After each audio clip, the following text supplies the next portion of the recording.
Assalamualaikum warahmatullahi wabarakatuh. Perkenalkan, nama saya Lara Karisma, NIM 1704266 dari kelas pengambilan keputusan dosen pengampu Bapak Iip Permana. Saya di sini ingin memenuhi tugas mata kuliah pertemuan ke-14 mengenai Research Decision Support System di Administrasi Publik. Sebelum saya melakukan riset, saya akan menjelaskan mengenai Decision Support System.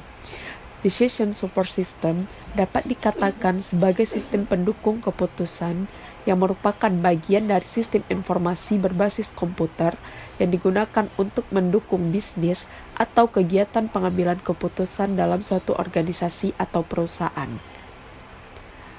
Selanjutnya, tujuan dari Decision Support System di sini adalah yang pertama yaitu membantu menyelesaikan masalah semi terstruktur.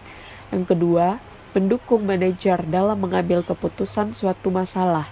Yang ketiga, meningkatkan efektivitas bukan efisiensi pengambilan keputusan. Jenis-jenis Decision Support System yang pertama yaitu DSS pasif adalah sistem yang membantu proses pengambilan keputusan tetapi tidak dapat memberi saran keputusan atau solusi yang tegas. Yang kedua yaitu DSS aktif merupakan pemberi saran atau solusi tersebut dengan tegas dan jelas. Yang ketiga yaitu kooperatif DSS, memungkinkan untuk proses berulang-ulang antara manusia dan sistem terhadap pencapaian solusi konsolidasi. Pembuatan keputusan dapat memodifikasi, melengkapi, atau memperbaiki saran keputusan yang disediakan oleh sistem untuk validasi. Selanjutnya yaitu mengenai tahapan dari DSS sendiri. Yang pertama yaitu intelligence, yaitu mencari kondisi yang akan digunakan untuk memanggil atau meminta sebuah keputusan. Yang kedua yaitu ada design, yaitu mengembangkan dan menganalisis alternatif tindakan yang memungkinkan untuk mencari solusi. Yang ketiga yaitu choice, memilih tindakan di antara dua tahap sebelumnya. Yang keempat adalah implementasi. Implementasi merupakan memakai tindakan yang dipilih dalam tindakan situasi pengambilan keputusan. Setelah melalui tahap tersebut, ada juga Decision Support System meliputi berbagai komponen yang termuat di dalam sistem pendukung. Yang pertama yaitu DSS Database, merupakan kumpulan data berjalan atau historis dari sejumlah aplikasi. Komponen ini digunakan untuk menanyakan dan menganalisis data. Database ini dapat berupa PC database atau massive database. Yang kedua yaitu DSS Software System, yaitu kumpulan dari perangkat lunak yang digunakan untuk menganalisis data seperti online, data mining tools, atau kumpulan dari model-model matematika dan analisa yang mudah untuk diakses oleh para pengguna DSS. Selanjutnya yaitu ada dampak dari pemanfaatan dalam DSS sendiri. Yang pertama yaitu masalah-masalah semi-struktur dapat dipecahkan. Kedua, problem yang kompleks dapat diselesaikan. Yang ketiga, sistem dapat berinteraksi dengan pemakainya. Yang keempat, dibandingkan dengan pengambilan keputusan secara intuisi, pengambilan keputusan dengan DSS dinilai lebih cepat dan hasilnya lebih baik. Selanjutnya, menghasilkan acuan data untuk menyelesaikan masalah yang dihadapi oleh manajer yang kurang berpengalaman.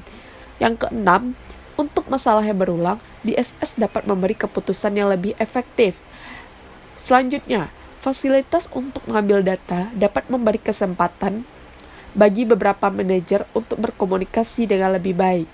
Dan yang terakhir, dampak pemanfaatan DSS sendiri yaitu meningkatkan produktivitas dan kontrol dari manajer sendiri.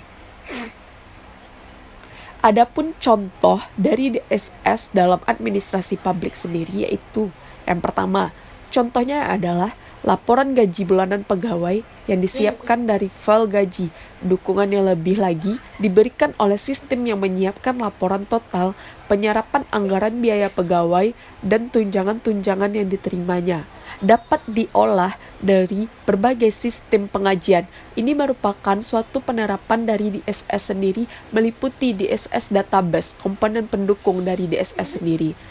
Yang kedua yaitu, contohnya adalah universitas yang menggunakan DSS untuk memperbaharui data mahasiswa dan pegawai yang ada di universitas tersebut dengan menggunakan sistem informasi manajemen tadi. Dengan adanya database tadi, data yang telah dikumpulkan tadi memudahkan para pemangku kepentingan untuk memperbaharui data mahasiswa maupun pegawai akan lebih mudah karena telah menginput data sebelumnya dan telah disimpan dalam bentuk file data. Yang ketiga yaitu dalam administrasi publik sendiri, contohnya yaitu penggunaan e-government atau pemerintahan elektronik yang telah banyak digunakan oleh pemerintah pada saat sekarang ini untuk memudahkan mereka dalam melakukan pelayanan kepada publik seperti e-monitoring, e-dishub, e-budgeting, dan lain-lain sebagainya. Ini merupakan suatu penggunaan aplikasi dengan pemanfaatan sistem informasi yang berbasis data, sistem, dan lain sebagainya yang dipengaruhi oleh sistem pengambilan keputusan pendukung tersendiri, yaitu Decision Support System. Baiklah, mungkin itu saja penjelasan saya terkait dengan riset dari Decision Support System di administrasi publik. Terima kasih. Wassalamualaikum warahmatullahi wabarakatuh.